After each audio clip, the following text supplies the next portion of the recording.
This podcast is recorded on the traditional and unceded territories of the Musqueam, Squamish, Tsleil-Waututh, and Coquitlam peoples. British Columbia, I've seen your mountains high, seen your pretty rainbows and your blue crystal skies, watched your winding rivers as they flow around the bend. To me you're not a stranger, you'll always be a friend. I've walked your snow-capped mountains that tower to the sky and cast a reflection. Coming to you from the West Coast, this is Blood Coast. Today is March 16th, 2023. I'm Scott Delunabo, and joining me is Stuart Prest. Stuart, welcome back. Oh, it's a pleasure to be here once again. Thanks for having me on. Welcome. Ian is traveling, so you graciously agreed to step up and help round out the show. On today's show, we'll be looking at what the latest polling says in BC about the new premier, some of the recent announcements from the provincial government, and then what's happening in Ottawa with the whole debate over whether or not there should be a public inquiry on foreign election interference. But before that, quick reminder that you can support the show and help keep us going by going to patreon.com/bloodcoast. Well, jumping into our BC corner. There is a new Angus Reid poll out looking at the premier approvals ratings across the country. David Eby currently sits at about 48% under their polling. That puts him around the same territory as Tim Houston in Nova Scotia, who's at 51, and Danielle Smith in Alberta at 46. And I don't have John Horgan's last polling before he left, but that seems lower than John Horgan has typically sat at through most of his time in office, which is a little notable. And when you look at the breakdown on the approve, disapprove, moderately approve, a significant chunk of the population is kind of sitting in the moderately approved category, around 36%, about the same as last time. Not a huge chunk at the strongly approve, which only 13%, as well. Not many in the strongly disapprove. So the general vibe on David Eby is, even as the unsures have dropped away, down 10 points, the breakdown hasn't really changed all that much in relative proportion. Right. So we were seeing this pattern of British Columbians getting to know Premier Eby, and I just did some quick Googling here, checking with Uncle Google, as my student referred to it today in class. And it looks like Mr. Horgan left office with about a 51% approval rating. So this is pretty much on a par with where Mr. Eby is coming in. So, and that makes sense insofar as Mr. Eby has tried to signal continuity in some big ways with the previous government. But at the same time, it is interesting to see that as the undecideds are getting to know Mr. Eby, they are tending to break a little more against than in favor of. So we see that the rate of those who disapprove of the premier is growing just a little bit faster than the rate of those who approve or moderately approve, and so. I think it's indication of an electorate that is settling in and perhaps getting a little tired of the NDP government in some ways, but certainly we don't see any kind of groundswell of opinion indicative of an imminent change in the polarity of the province. The NDP still seems at majority approval or close to it. Yeah, which of course has led to everyone's favorite activity in Victoria, which is early election speculation. The premier was asked yet again this week on whether or not he's committed to the fixed election date and whether there's an early election. He says yes to the first and no to the second, that there's not going to be an early election. Of course, no politician ever says there is going to be one before, but it would not make a huge amount of sense to me for there to be one at this point in time. But that doesn't stop the Victoria Press Gallery from running rampant with their favorite topic of speculation.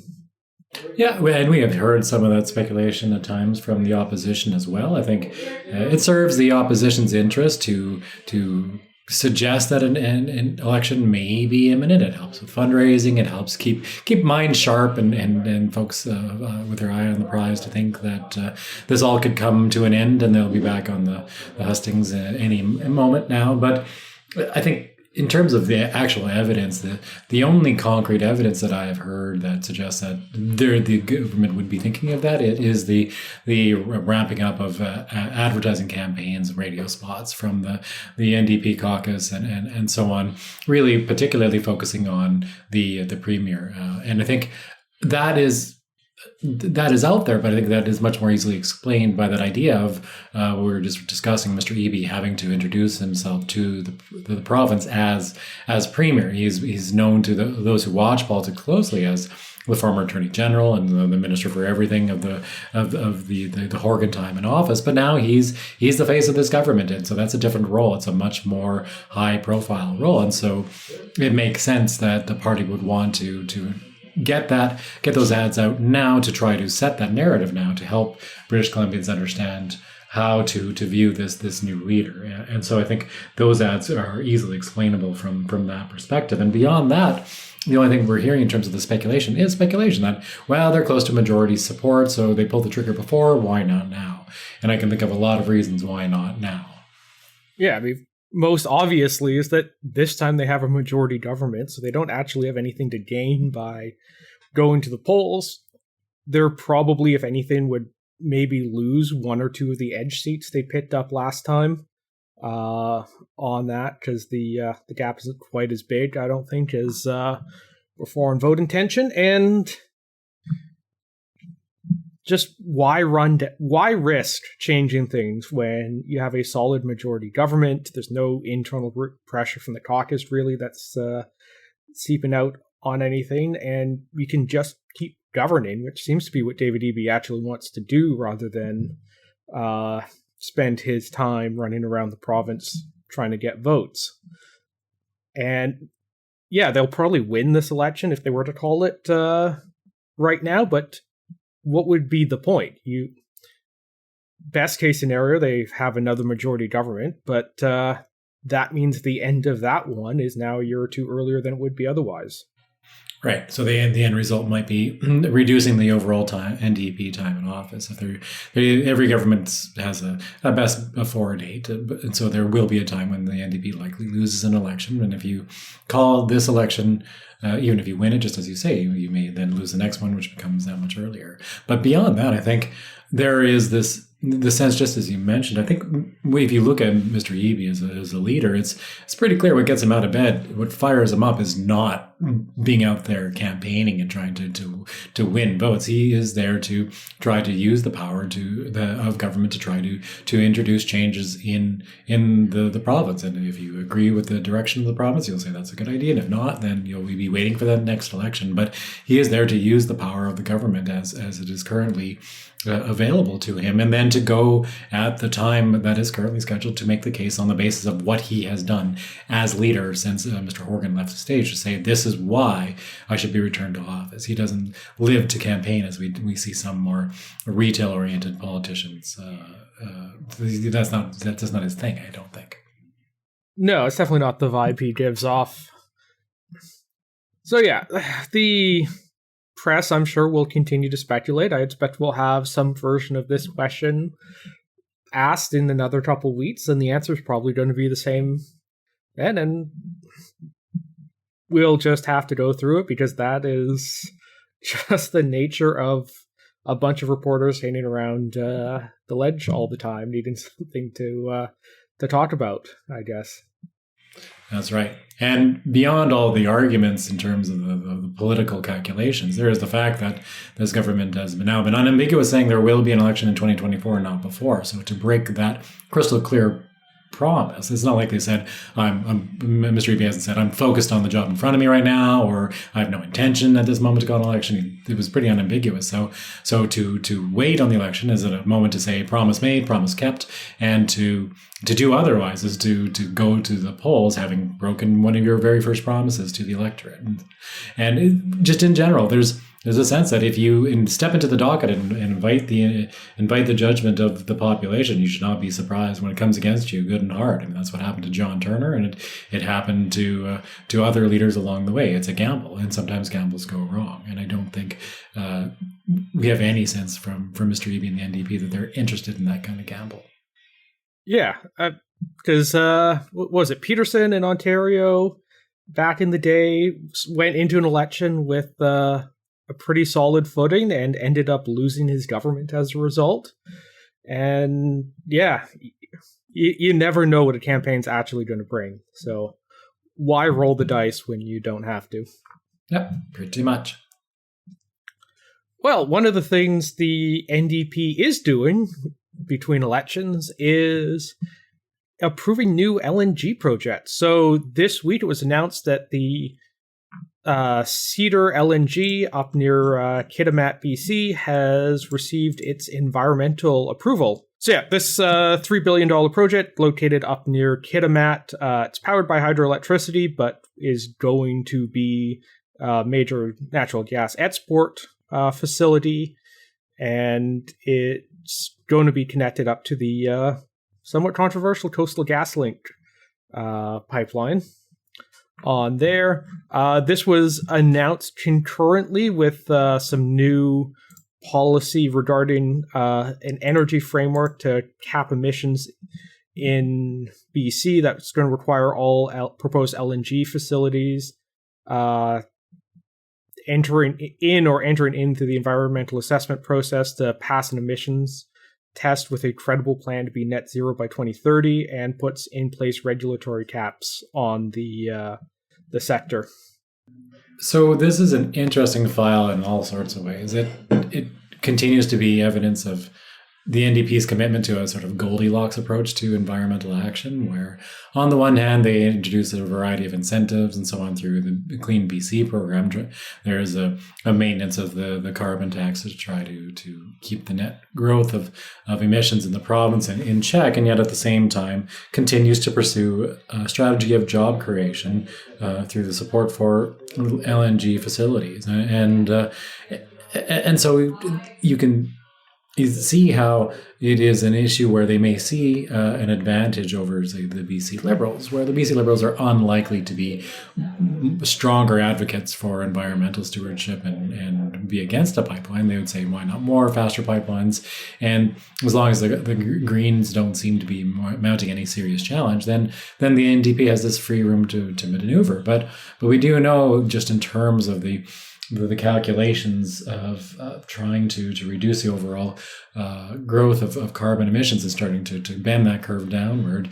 Every time you increase those emissions, even if it is a comparatively cleaner burning fuel like LNG, you're still pushing out the moment at which, if you're doing that instead of moving towards a renewable resource based economy, the point at which the carbon curve of the world starts to bend downward. So you have this real tension there, and on top of that, we have issues of reconciliation to deal with, where we have indigenous communities in this case and supporting the pipeline project. And so the province can say they are effectively acting in the interest of reconciliation because they're supporting an indigenous supported project.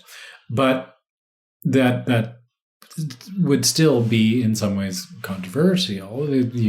For those who want to rather see the pipeline projects come to an end and to see the economy moving in a different direction, we'll talk about how Indigenous groups are often compelled to pursue energy type projects and so on, and resource extraction projects, simply because there are very few other options available to them to provide support for their communities. And any governing body, any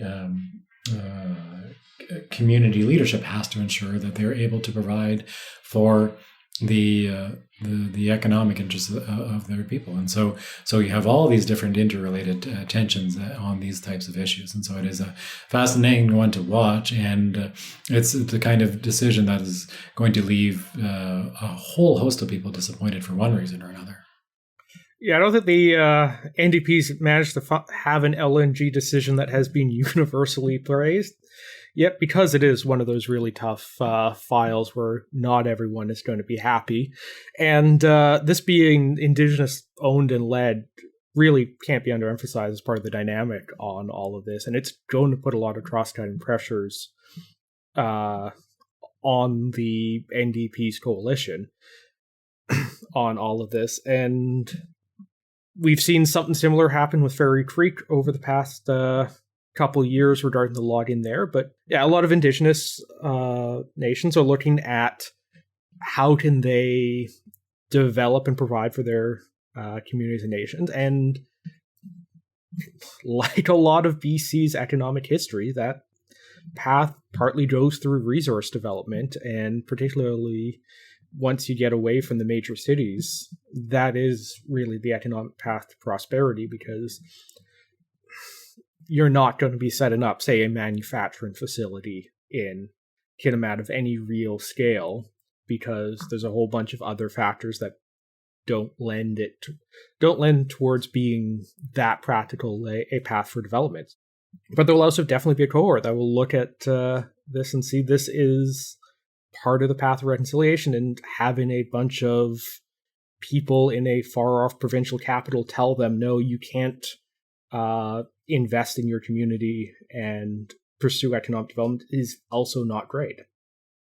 I think another way to phrase it might be there, absent the alternative economic opportunities for communities, there it becomes a dilemma for those who would support an environmental agenda and be disappointed in this decision. I think the way that opposition would be framed would be to say that there is the government ought to be finding ways to provide opportunities and economic support for those communities, so that there isn't a need to continue to exploit or otherwise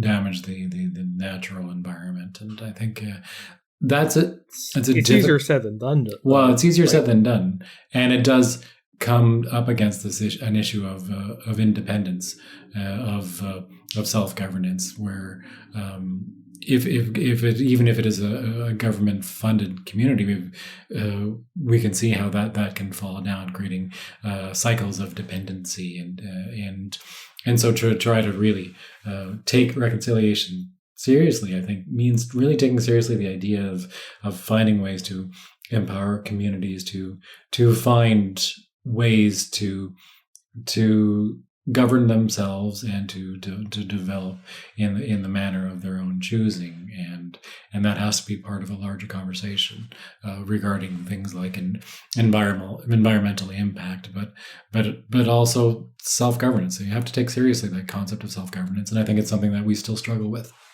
as a country. Yeah, and like BC in particular was very much built in a lot of ways on resource extraction. Forestry has been huge. Here, mining's been huge in the province, and more recently, LNG has taken on that role. And, you know, it's not exactly great to take all the land, spend 100+ years doing resource development, and then turn around and say, no, you can't do this. So there's definitely an element of reconciliation and just fairness on that, for sure. And this is going to be a long-term project, but there's also, geopolitical considerations on this. I'm not sure it's necessarily weighed heavily on the environmental assessment part, but we're over the last year, we've seen how having our allies be less dependent on hostile powers' energy sources has some benefits. And Germany, a bunch of German representatives were here in Canada a few months ago looking at possible LNG deals to help deal with their need to move off Russian gas. And it doesn't really change the climate aspect of it, but there are some serious factors that need to be considered there, because there are also consequences for Canada if our allies end up having to bend to pressure on energy blackmail. I am pretty skeptical LNG from Canada will ever make its way to Germany. I think the challenges, the logistical challenges, are significant. But it is a point taken that there is the politics of energy are global in scope. I think if the drum I like to bang on that point of view is just energy independence is a security issue, but that doesn't have to be realized through natural gas. There are other ways that countries like Germany can meet their energy needs, and I think a country like that needs to continue to pursue a renewable and nuclear agenda. To be honest, that's where I think Germany ought to go. But this is taking us further afield from this immediate decision. I think one last point to say is the one of the real challenges here in terms of taking self-government seriously for Indigenous peoples is to allow conversations to happen among Indigenous communities where the government is not the sole convening power. We see Indigenous communities internally divided, and there are differences among different communities, and finding ways to support those conversations without simply directing them or cherry picking them, I think is a worthwhile goal for governments across the country, and BC in particular, to think about how can they really do that more effectively without simply leading hard. Well, moving on to another reconciliation-focused announcement is this week was announced that the portions of the Island Rail Corridor on Vancouver Island are going to be returned to the Snarnoas, probably butchered that, First Nation near Nanoose.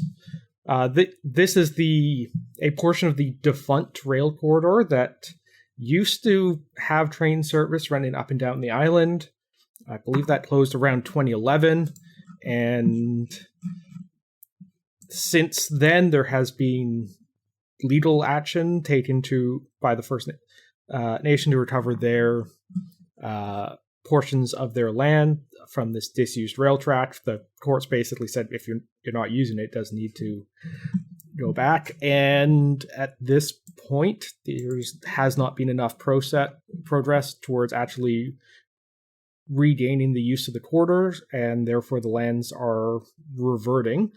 It does mean that any future use of the rail corridor and any refurbishment is probably going to be limited to the Nanaimo to Victoria stretch.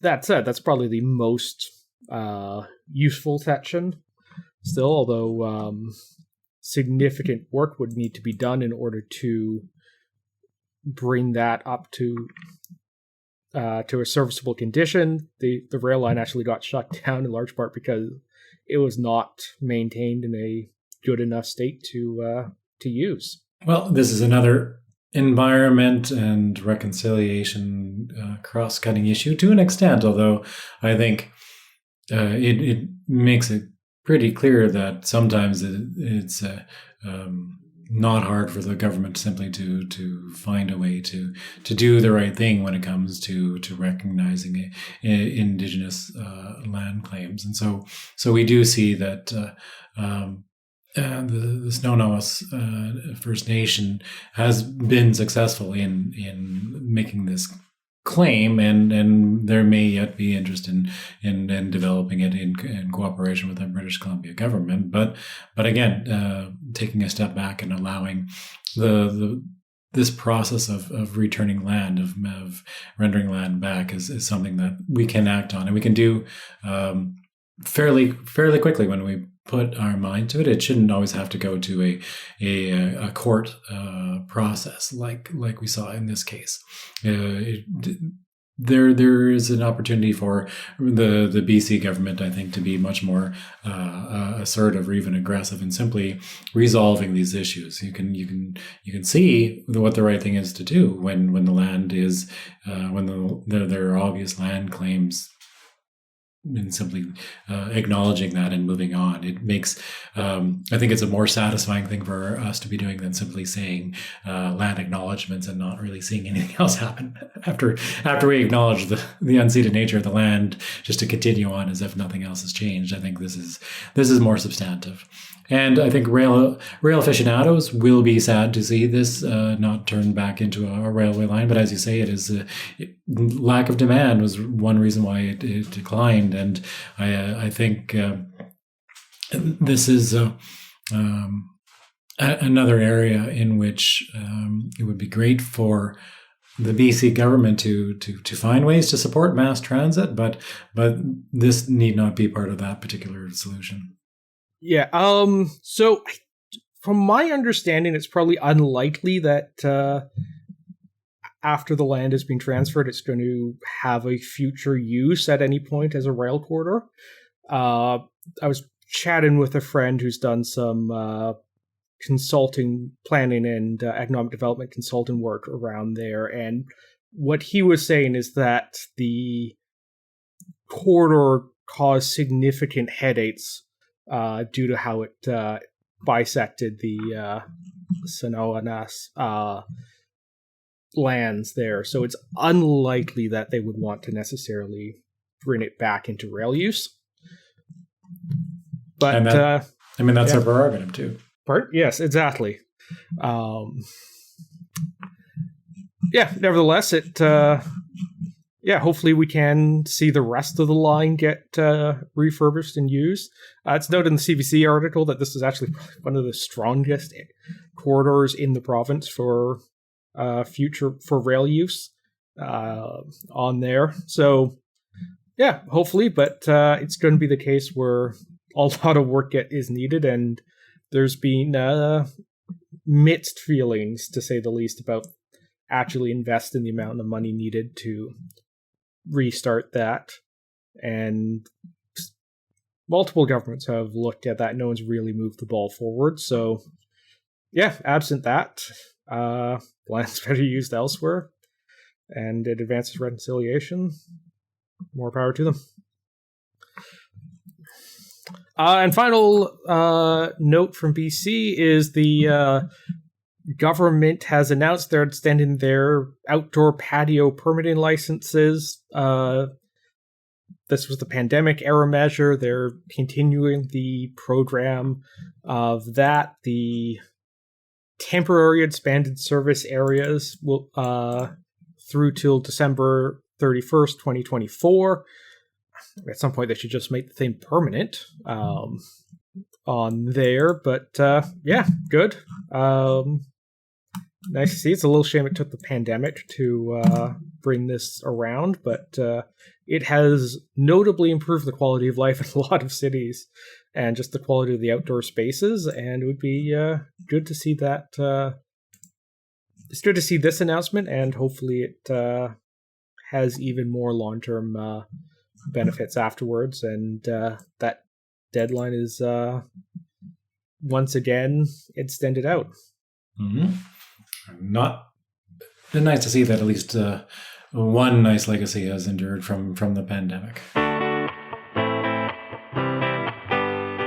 Well, moving on to our other main segment, an update and kind of discussion on the ongoing saga in Ottawa around allegations of foreign interference and whether or not there needs to be a public inquiry on this.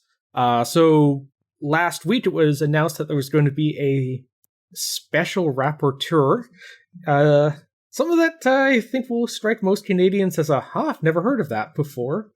Who would be an eminent Canadian appointed to figure out if an inquiry was needed. This week it was announced that David Johnston, the former Governor General, would be doing that. I guess they couldn't find a retired Supreme Court justice for it. And that, he was going to review the materials and make a determination that the Prime Minister has said he will follow on this. Yeah, it is interesting to consider the term special rapporteur just for a second. It's not the normal language that we hear in Canada. It's associated with UN proceedings quite often. It's something that the Secretary General will appoint to go and investigate when there's allegations of, say, human rights violations or potential breach of international law. Somebody come back and report to the head cheese or the big cheese, and then there would be a recommendation to the Security Council. That's how a special rapporteur often would operate. So in this case, it seems like there's a desire to get some facts found before deciding whether to do a more typically Canadian thing like have a public inquiry or a royal commission. Seems like public inquiry would be the more likely course, and at that point I think you would be seeing a justice of some kind or other, whether retired or otherwise, in charge of the thing. But this is effectively an initial screening process and perhaps an opportunity to buy the government a little bit of time to line up exactly how they want to handle the issue. I think it's pretty clear that the Trudeau government was not ready to handle this, and I don't think they initially handled it terribly well by essentially trying to minimize the severity of the allegations and to try to avoid any rapid action to respond to the allegations that have been surfacing in the media associated with the leaked CSIS reporting. Yeah, in fact, if they had wanted to make the story blow up, they really could not have handled it any better. And that's what's, I think, so notable about this is, when we first heard the reports, and Ian and I mentioned it several weeks back on the pod, I think our take was largely, this is like not good. Canada should actually do something about this, and there needs to be something done. It would be good for the government to take it seriously, but probably not. Probably the case that there was some interference, didn't really change the course of an election. The government, maybe didn't take it quite as seriously as it should, but it's not as big as it has blown up into. And the very clear disinterest in further public review and the lack of any real effort to assuage Canadians on this or provide kind of any independent look at this, and the just general attempts to dodge any real discussion or accountability on this has actually, I think, increased a lot of people's suspicions on this, including myself, on it. Because if it was a fairly minor thing, why isn't the government wanting to actually just clear the air on this if there isn't something else that's potentially a bigger bombshell hiding in there? I think the simple answer to that is they just weren't ready to respond one way or another, and so they employed a typical strategy of from governments under pressure, hoping an issue will go away, which is to try to minimize it, and particularly if they think it might be used as a partisan stick by the opposition, and certainly we did see the opposition do exactly that. But there's a problem, or there's a difficulty in having this conversation, and there's a difficulty in avoiding this conversation. And I think we are unfortunately experiencing both those effects simultaneously in the way in which this issue has played out. Effectively, there's a problem in avoiding this conversation because it leads people to doubt the legitimacy of the Canadian electoral system.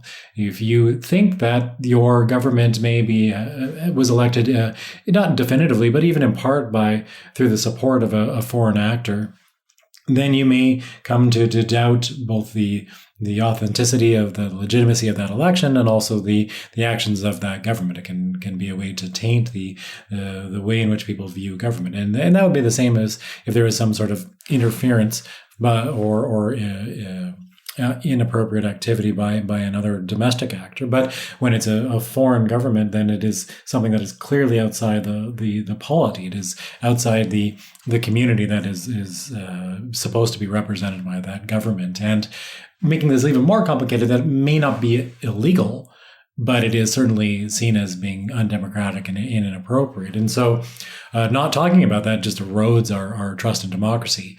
But the way in which the conversation can often play out, and we are seeing evidence of this as well, is that it can create an atmosphere of suspicion that can hover over Chinese Canadians as a community and even Asian Canadians more broadly. As the part of these allegations is that the Chinese state is attempting to influence that community in particular, in trying to do so through a variety of strategies, everything from putting out information on Chinese language social media or through Chinese language media, regular media, or through more targeted strategies looking at particularly influential members of the community. And so you can hear reports from members of the Hong Kong diaspora community talking about the fear they live under, where their loved ones back in China or in Hong Kong they feel that they may be under threat. And so that's a difficult situation for people to be put into. So on the one hand, feeling pressure, political influence, on the other hand, having this lack of trust regarding the community as a whole within broader Canadian society, all because we haven't had this conversation in a forthright but careful and empathetic manner. And so this is why I think a special rapporteur is not a wrong step, but it may be too little, too late, that we have already sort of lost the moment to have a nonpartisan, fulsome discussion about the idea of interference in our elections. And it's clearly something that affects both parties. We have allegations that in previous elections going back to 2015, something similar was happening with some conservative MPs as well. And so this is an issue that transcends party. It's also an issue that transcends the level of government. Just today we had news breaking that there was some sort of CSIS report regarding interference in the municipal election last year. And so we're having a version of that, of the potential questioning of not the legitimacy of the outcome of the election, but the sense that somebody was opposed by the Chinese state, in this case Kennedy Stewart, and then someone else won as a result, and so that not directly as a result, but it's just sort of casting aspersions, and so Ken Sim, who is of from the Asian Canadian community, is then under this cloud. And even more particularly, one of the counselors in Vancouver, Lenny Tsu, is now coming in for additional scrutiny as potentially being influenced by the Chinese state. And so this is really uncomfortable position for politicians to be in on any point. So I think it's really important that everybody turn down the temperature here, and we really try to move away from a partisan approach to the issue and talk about what is valid about the allegations and what is not, and then look for how we can act as a society, whether that means moving to create registries so that if you are advocating on behalf of a foreign government, there is a registration process, as there is with other kinds of advocacy or other measures that may be taken. We really need to have that conversation, and we need to have it in this careful, empathetic way, and we are doing none of those things right now. Yeah, there's a couple of really important points there I just want to highlight. First is that it is the Chinese Canadian community that are the biggest victims here, because of, they are the ones being directly pressured and influenced by the CCP, and that shouldn't be forgotten about. It also means the early tactic of suggesting that any discussion of this was somehow racist was a bad move on the Liberals' part. I think obscures more than it helps on a lot of this stuff.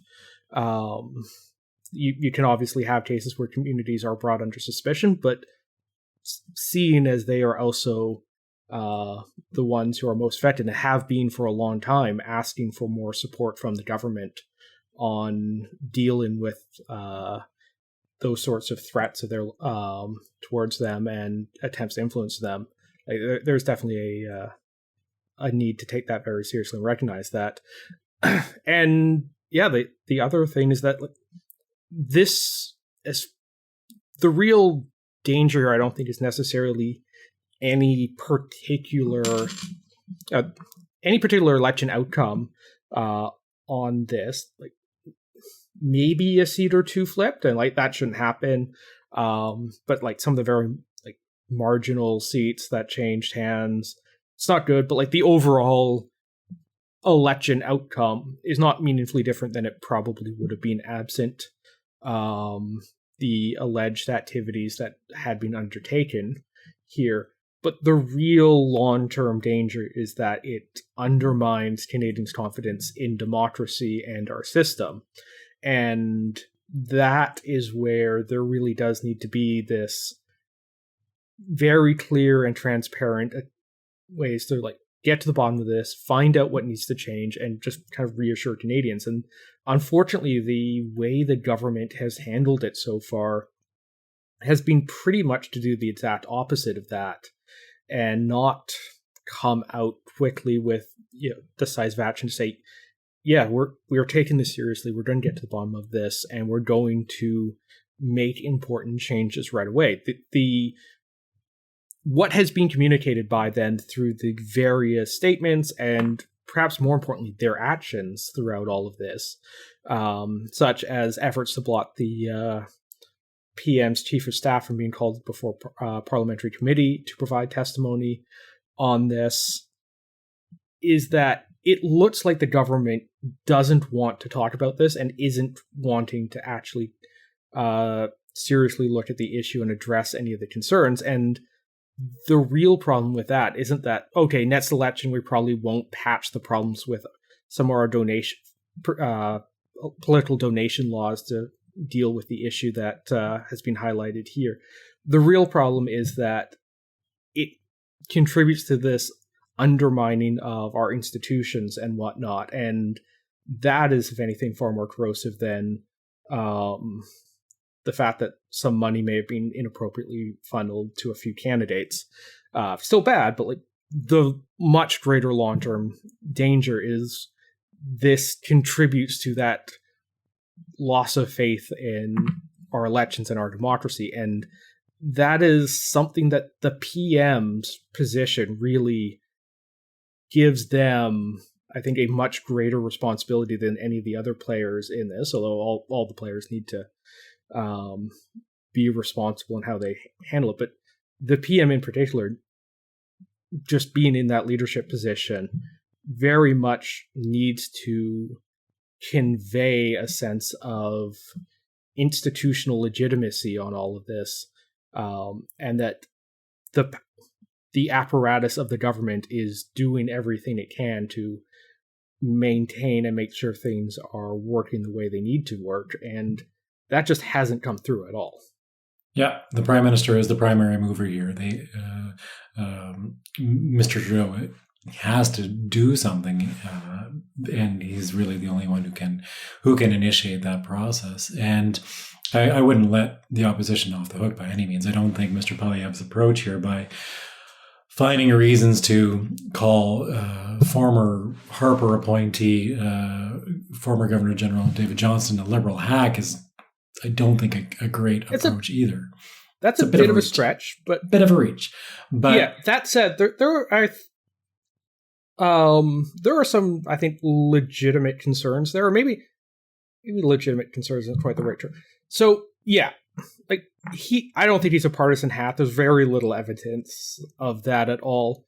But once again, going back to the kind of things not just need to be above board, but they need to appear to be above board, because so much of the issue and the thing that really needs to be fixed is the public perceptions and confidence in this. And the fact is, the former Governor General and the Trudeau family are fairly close. He's been affiliated with the Pierre Elliott Trudeau Foundation, which is one of the organizations that has been named in this whole affair and whatnot. And, well, I have very little reason to believe he's going to be swayed as a result of that.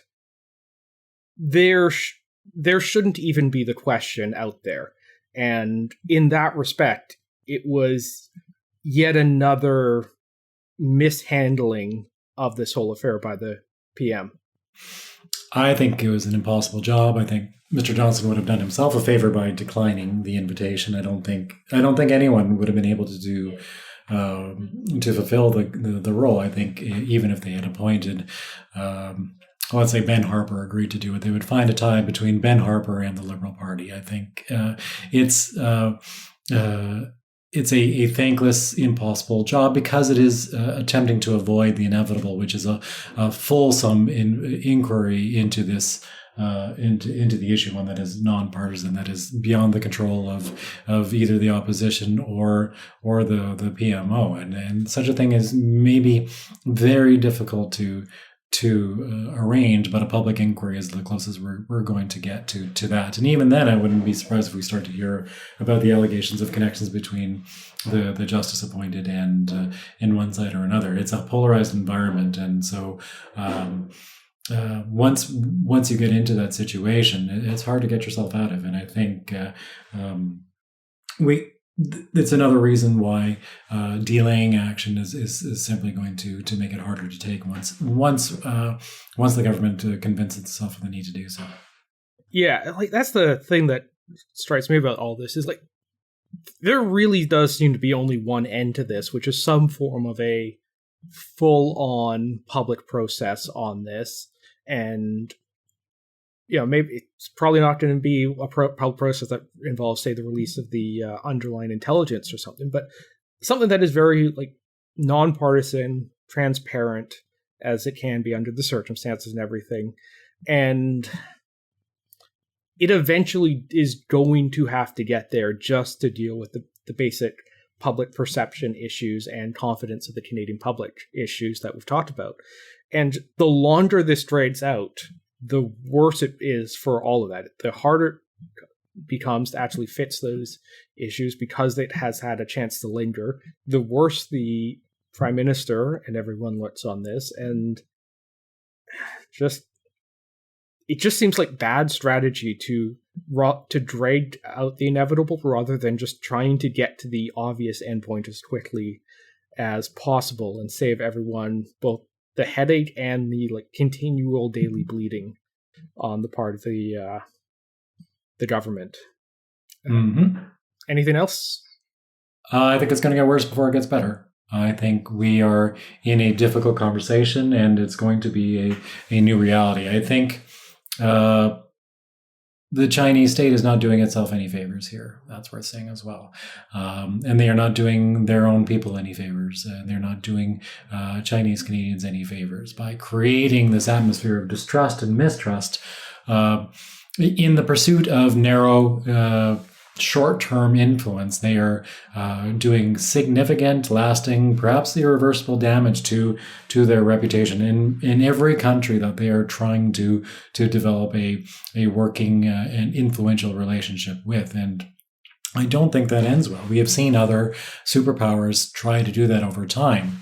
We forget just how popular the United States was once upon a time. It was seen as the most popular country in the world. It was the country that other countries wanted to emulate. It's not an accident that when you go and tour Latin America, most of the legislature buildings look like facsimiles of the Capitol in Washington. It's because they were trying to copy the Capitol in Washington.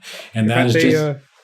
they also copied their presidential systems and ran into a whole bunch of problems with and as a result. Not saying that was the best idea to do, but it was seen as a model worthy of emulation. It held out a promise that the old world of Europe did not have. And so it was seen as an inspirational example. And yet, the U.S. over the decades in its attempts to influence outcomes in countries around the world has seen that reputation degrade over time, and now it is viewed with a huge amount of distrust wherever you go in the world, except maybe Poland. There's like a couple places where that's not true, but the vast majority of states, that reputation is not once what it was, and it's largely because of efforts to meddle in the internal affairs of other countries. And now China's going down that exact same road, and it's not going to end up well. Indeed. Well, Stuart, thanks for joining me today and stepping in and filling in for Ian, who should be back next week. It's always a pleasure, anytime. And that has been Playtoast. Find links to everything we talked about at playtoast.ca. Support the show and get access to our Slack channel at patreon.com/playtoast. Our intro music credit is Beautiful British Columbia by Serge Plotnikoff. Polite Roast is a production of Legend Boot Media, and editing services are provided by CHLY 101.7 FM in Nanaimo. Thanks for listening.